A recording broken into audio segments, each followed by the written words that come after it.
This lemon spaghetti is the perfect summertime pasta. Known as spaghetti al limone, it's no surprise why this light and creamy sauce is a favorite throughout southern Italy. Let's begin by grating the zest of 2 lemons, making sure not to get too much of the white part, which can be bitter. Once they're zested, we'll start juicing. So give them a roll, which helps to get the juices flowing, then cut and squeeze. Depending on how lemony you want the pasta, we might not end up using all the juice. In this recipe, I'm making half a box of spaghetti. The last thing to prep is the cheese. So grate about 2 ounces of Parmigiano Reggiano, or about 3/4 cup from the microplane. Add a small handful of salt to a pot of boiling water before dropping in a half pound of spaghetti.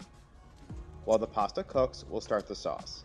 So toss in 3 tablespoons of butter and 1 tablespoon of olive oil in a skillet on medium-low heat, and use a pan that's big enough to toss the pasta.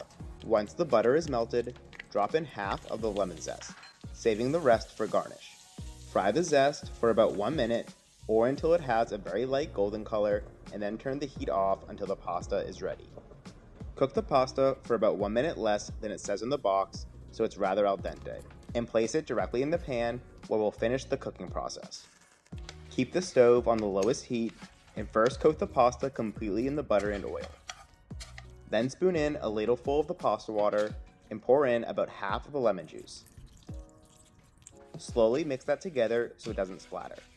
Then begin tossing, and the starch in the pasta water will thicken and build the sauce.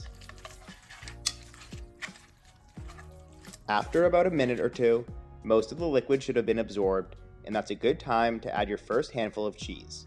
Stir in quickly so it melts into the sauce evenly. If you add the cheese when there's still a lot of liquid, there's a good chance the cheese will clump together. Pour in another half ladle of pasta water to thin the sauce back out, and another small handful of cheese before giving it a few more good tosses. And at this point, you can take it off the heat. Basically, you just want to cook until you get a creamy sauce. If it's too thin, you can add more cheese, and if it's too thick, add a splash more pasta water. Taste test at the end, and you can add more lemon juice if desired, but it should be quite lemony. Plate it up, and if you want, you can twirl a portion in the ladle to create a pasta nest. Finish with a final sprinkle of cheese, some of the reserved lemon zest, and fresh olive oil if you'd like. Please leave any questions or thoughts in the comments, and let me know if you plan on trying this one out. Thank you for watching.